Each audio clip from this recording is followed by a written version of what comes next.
2026 সালের ঈদে এমন একটা সিনেমা আসবে যেই সিনেমাতে কি নেই, না মানে জিজ্ঞেস করছি কি নেই। এমন একটা সিনেমা যেই সিনেমাতে মাথা নষ্ট ডায়লগ, ভালো অ্যাকশন, ভালো এক্সপ্রেশন, ভালো স্ক্রিন প্লে আর ভালো ডিরেকশন, এগুলো ছাড়া সবই আছে। কি কি বললে? Yes, I am talking about Dubai ফেরত actor, second Ananta Jalil, number 1 Munna খান স্টারার তসনস। এটা কিন্তু বাড়াবাড়ি হয়ে যাচ্ছে। এখন লিজেন্ড মুন্না খানের ফ্যান্সরা হয়তো বলবে, এখানে তো মুন্না খানের খাতারনাক একটা ডায়লগ আছে, বাদশা কখনো আকাশের চাঁদ ধরে না, চাঁদকে আকাশ থেকে মাটিতে নামিয়ে আনে। এটা কি ডায়লগ? কি বললি তুই? না মানে সেটাই বলছি, এটা কি ডায়লগ? আর এমন একটা সিনেমা যেখানে বাংলাদেশের সব ভিলেন আছে, আর তাই আমি আপনি যদি এই সিনেমার ট্রেইলার না দেখি তাহলে বেবি তুঝে পাপ লাগেগা। এবং এটা এমন একটা সিনেমা যেই সিনেমা নাকি শাকিব খানের প্রিন্সকে তছনছ করে দেবে, আর এটা দেখেই শাকিব খান বলেছে তাতে আমার বাল ছেঁড়া গেল। তো চলুন শুরু করি আজকের এই তছনছ। আর আমি জানি এই ভিডিওটা দেখার পর আমার অডিয়েন্সটা লাইক বাটন তছনছ করে দেওয়া হবে ইনশাআল্লাহ। তবে তার আগে চ্যানেলটা সাবস্ক্রাইব করুন। আরে বাহ, আপনাকে থ্যাংক ইউ। তো ট্রেইলার শুরু হয় চিকু আর বান্টিকে দিয়ে। এরপর মুন্না ভাইয়া পেছনে একটা পুতুল বসিয়ে নকল গ্লাস ভেঙে এন্ট্রি নেয়। না আমাকে বলো, একটা গ্লাসে যদি বাইকের আঘাত লাগে তাহলে কি সেই গ্লাস মাঝামাঝি থেকে সমান আকারে ভেঙে যায়?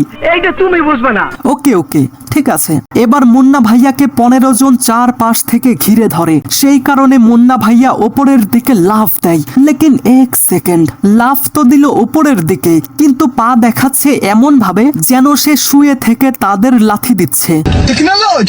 এবার দেখা যায় আমাদের মুন্না ভাইয়া তামিল স্টাইলে হেঁটে আসছে। আর হ্যাঁ, আপনারা যারা কম খরচে বিকাশে টাকা পাঠাতে চান তারা কিন্তু এই রমজান টেলিকম সার্ভিস পয়েন্টে যোগাযোগ করতে পারেন। আপনি কি আমার কাতুকুতু দেখছেন? আর এখানে গুন্ডাদেরকে মেরে আমাদের মুন্না ভাইয়া তার 5 মাসের পেট নিয়ে তামিল স্টাইলে হেঁটে যাচ্ছে, এবং তার হাতে মার খাওয়া 2টা গুন্ডা গ্র্যাভিটিকে বুড়ো আঙ্গুল দেখিয়ে হাওয়াতে ক্রিশ হয়ে উড়ে যাচ্ছে। এমন অথেন্টিক অ্যাকশন জীবনেও দেখি নাই, মানে জীবনেও দেখিনি।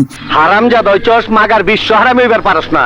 দেন একটা মারাত্মক ট্রানজেকশন দেখিয়ে প্রডিউস বাই মুন্না খান। এখানে মুন্না ভাইয়া ববি ম্যাডামকে গুন্ডাদের হাত থেকে বাঁচানোর জন্য গুন্ডাকে টুক করে লাথি দেয়। সেই গুন্ডা গ্র্যাভিটি আর ফোর্সকে বুড়ো আঙুল দেখিয়ে পেছনের দিকে পড়ে যাওয়ার বদলে উপরের দিকে উঠে যায়। কিন্তু এটা কিভাবে সম্ভব? অসম্ভবকে সম্ভব করাই অনন্তর কাজ।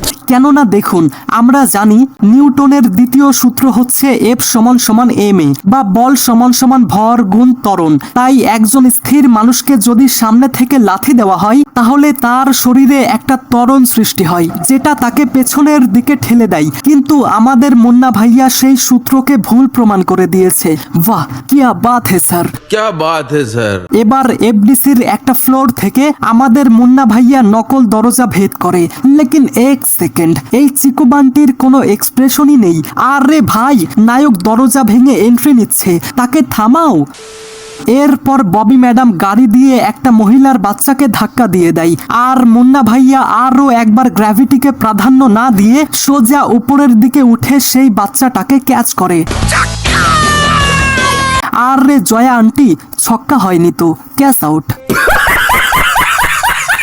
তো এখানে basically Bobby aunty, sorry Bobby madam একজন বড় লোকের মেয়ে, আর মুন্না ভাইয়া মিডল ক্লাস ফ্যামিলির সন্তান। সেই কারণে ববি ম্যাডামের অহংকার ভাঙার জন্য মুন্না ভাই তাকে বিয়ে করে। এমন অথেন্টিক এবং পিওর স্টোরি আগে কখনোই হয়তো বাংলা সিনেমাতে দেখা যায়নি। এখানে ববি ম্যাডামের মা হচ্ছে Dipa Khandakar, who is playing Bibi Chowdhury in this movie.